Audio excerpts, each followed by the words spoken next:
Halo semuanya, saya Irin Leticia Ortesa dengan NIM 2020520054, Fakultas Teknik, Universitas Tribhuwana Tunggadewi Malang, jurusan Teknik Sipil, akan membagikan video presentasi mengenai polimer, geopolimer, bata ringan, plastik sebagai bahan pembuatan aspal, dan styrofoam untuk pembuatan jalan raya. Oke, pertama kita akan membahas polimer. Banyak benda-benda yang kita gunakan sehari-hari merupakan bagian dari polimer. Contohnya plastik. Polimer berasal dari dua kata, poli yang artinya banyak dan mer artinya unit. Jadi polimer merupakan gabungan dari banyak unit. Polimer disusun oleh monomer. Mono yang berarti satu, mer berarti unit. Jadi monomer itu satu unit. Jadi ribuan monomer akan menghasilkan polimer. Penggolongan polimer. Polimer digolongkan berdasarkan asal. Yang pertama alami. Contohnya protein. Jadi monomer yang menyusun protein adalah asam amino. Yang kedua ada amilum. Monomer yang menyusun amilum adalah glukosa. Yang ketiga selulosa. Monomer yang menyusun selulosa adalah glukosa. Yang keempat ada karet alam, monomer yang menyusunnya yaitu isoprena. Yang kelima ada asam nukleat, monomer yang menyusunnya adalah nukleatida. Yang kedua sintesis, contohnya plastik PVC, monomer yang menyusunnya adalah vinyl klorida. Yang kedua ada PE, monomer yang menyusunnya adalah etilena. Yang ketiga ada PP, monomer yang menyusunnya adalah propena. Yang keempat ada teflon. Monomer yang menyusunnya adalah tetrafluoroetilena. Polimer digolongkan berdasarkan jenis monomernya. Contohnya yang pertama PVC. Monomer yang menyusunnya hanya satu, yaitu vinyl klorida. Sedangkan nilon, monomer yang menyusunnya terdiri dari dua jenis, yaitu asam tereftalat yang bereaksi dengan heksametilin diamina. Jadi, jika monomer yang menyusun hanya satu jenis, maka disebut homopolimer. Jika monomer yang menyusunnya lebih dari satu jenis, maka disebut copolimer. Polimer dibedakan berdasarkan daya tahan terhadap panas. Yang pertama ada termoplastik. Ketika dipanaskan akan menjadi lunak, contohnya plastik PE, PP, dan PVC. Mengapa bisa melunak? Karena strukturnya yang lurus atau bercabang. Jadi saat dipanaskan, strukturnya berubah. Saat dingin, strukturnya kembali keras. Yang kedua, termoset. Ketika dipanaskan akan mengeras. Biasanya digunakan dalam alat listrik, contohnya bakelit. Mengapa bisa mengeras? Karena adanya ikatan silang antar rantai. Pembentukan polimer. Polimer dapat dibentuk dengan dua jenis reaksi. Yang pertama polimerisasi adisi, di mana adisi terjadi perubahan struktur dari ikatan rangkap dua menjadi tunggal. Polimerisasi adisi memiliki atom yang sama seperti monomer dalam unit ulangnya. Yang kedua, polimerisasi kondensasi, yang terjadi dari reaksi antar gugus fungsi pada monomer yang sama atau monomer yang berbeda, yang mengandung atom-atom yang lebih sedikit karena terbentuknya produk sampingan selama berlangsungnya proses polimerisasi. Jadi, polimerisasi kondensasi memiliki ciri khas dihasilkan zat lain yang molekulnya lebih kecil. Selanjutnya, kita membahas geopolimer. Geopolimer adalah material yang mempunyai sifat seperti hasil hidrasi semen dan air, tetapi bentuknya lebih seperti keramik. Geopolimer merupakan bahan anorganik, biasanya keramik, yang hanya mengandung silika atau SiO2 dan alumina. Geopolimer adalah struktur kerangka yang dihasilkan oleh kondensasi unit aluminosilikat tetrahedral dengan ion logam alkali menyeimbangkan muatan yang terkait dengan tetrahedral Al. Geopolimer yang diproduksi secara komersial dapat digunakan untuk pelapis dan perekat tahan api dan panas, aplikasi obat, keramik suhu tinggi, pengikat baru untuk komposit serat tahan api, enkapsulisasi limbah beracun dan radioaktif, dan semen baru untuk beton. Sifat dan kegunaan geopolimer sedang dieksplorasi dalam banyak disiplin ilmu dan industri.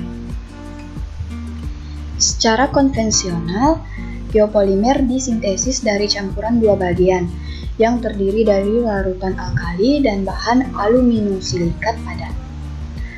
Geopolimerisasi terjadi pada suhu sekitar atau sedikit lebih tinggi, di mana pencucian bahan baku aluminosilikat padat dalam larutan alkali mengarah pada transfer spesies yang terlindih dari permukaan padat ke dalam fase gel yang tumbuh, diikuti dengan nukleasi dan kondensasi fase gel untuk membentuk padatan bahan pengikat.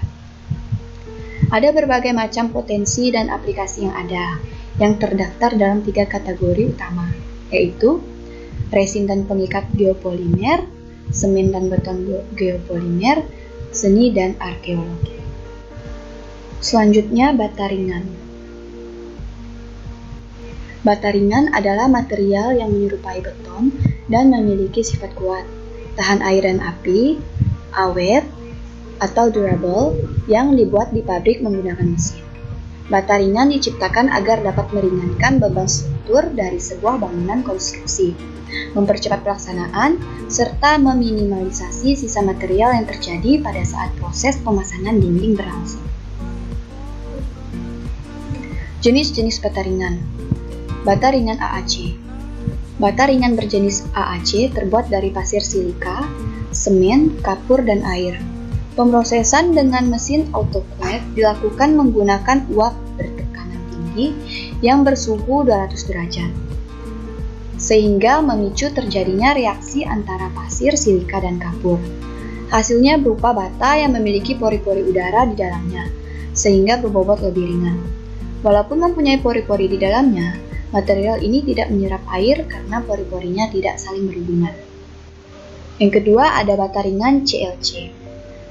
Bahan baku yang digunakan untuk membuat bata ringan CLC yaitu semen, pasir, foam, dan air. Karena daya serapnya terhadap air sangat minim, baja yang dipasang di dalam bata ringan ini pun tidak perlu dilapisi cat anti karat. Selain itu, bata ringan CLC juga mempunyai beberapa kelebihan, seperti bisa dipaku, mudah dipotong, daya isolasinya lebih tinggi, dan tahan terhadap api. Perbedaan dari bata ringan AAC dan bata ringan CLC itu, bata ringan AAC memiliki warna putih karena bahan bakunya berasal dari pasir silika dan kapur, sedangkan CLC berwarna abu-abu sebab adanya penambahan pasir sungai atau pasir tambang. Bata ringan AAC juga lebih ringan dari CLC karena material penyusun dan proses pengolahannya berbeda. Kelebihan bata ringan. Yang pertama, ringan. Yang kedua, lebih tahan air. Yang ketiga, tidak perlu diplester. Yang keempat, pemasangannya cepat. Yang kelima, pemasangannya lebih bersih. Bata ringan juga memiliki kekurangan, yaitu harganya lebih mahal, membutuhkan tukang berpengalaman, hanya dijual di toko atau distributor besar, membutuhkan perekat khusus yang lebih mahal, dan proses pengeringannya lebih lama. Aplikasi bata ringan, yang pertama untuk dinding, yang kedua elevasi lantai. Selanjutnya, plastik sebagai bahan pembuatan aspal. Pembangunan konstruksi jalan raya diperlukan beton aspal yang baik dan perawatan yang baik pula. Untuk mendukung kemampuan jalan dan menaikkan mutu campuran beraspal, dapat dilakukan salah satunya adalah dengan menambahkan bahan aditif ke dalam aspal. Bahan aditif yang digunakan adalah plastik kresek, sedangkan untuk materialnya digunakan batuan basalt yang merupakan bahan baku dari gunung. Plastik. Plastik merupakan material yang baru secara luas dikembangkan dan digunakan sejak abad ke-20, yang berkembang secara luar biasa. Istilah plastik mencakup produk polimerisasi sintetik atau semi-sintetik, yang terbentuk dari kondensasi organik atau penambahan polimer dan bisa juga terdiri dari zat lain untuk meningkatkan mutu plastik. Mencampur sampah plastik ke dalam konstruksi jalan raya mempunyai dua tujuan, yaitu meminimalkan sampah plastik dan meningkatkan kualitas jalan. Mencampur sampah plastik ke dalam konstruksi jalan raya mempunyai dua tujuan, yaitu meminimalkan sampah plastik dan meningkatkan kualitas jalan. Plastik yang telah dikumpulkan, disortir, dan dibersihkan akan dicacah kemudian dimasukkan ke campuran batu yang dipanasi. Lalu batu akan terlapisi plastik. Dan apabila hujan, airnya tidak akan masuk ke batuan, sehingga aspal tidak mengelupas. Inilah mengapa aspal yang terbuat dari bahan plastik lebih tahan lama daripada aspal yang tidak ada penambahan plastiknya. Stabilitas aspal dan ketahanannya pun lebih baik. Yang terakhir, styrofoam sebagai bahan pembuatan jalan raya. Jalan raya adalah jalan yang menghubungkan satu kawasan dengan kawasan yang lain. Jalan raya sudah ada sejak manusia memerlukan area untuk berjalan, terlebih-lebih setelah menemukan kendaraan beroda, di antaranya berupa kereta yang ditarik kuda. Konstruksi jalan raya sudah ada sejak dulu. Konstruksi jalan raya bertujuan untuk membangun sarana dan prasarana, sebagai salah satu penyedia akses transportasi berupa barang maupun jasa yang menghubungkan antar wilayah. Dalam konstruksi perkerasan jalan, terdapat lapisan penutup yang biasa dikenal dengan laston atau lapisan aspal beton. Aspal ACWC atau aspal concrete wearing course adalah lapisan yang terletak di posisi paling atas, yang fungsinya sebagai lapisan penahan beban.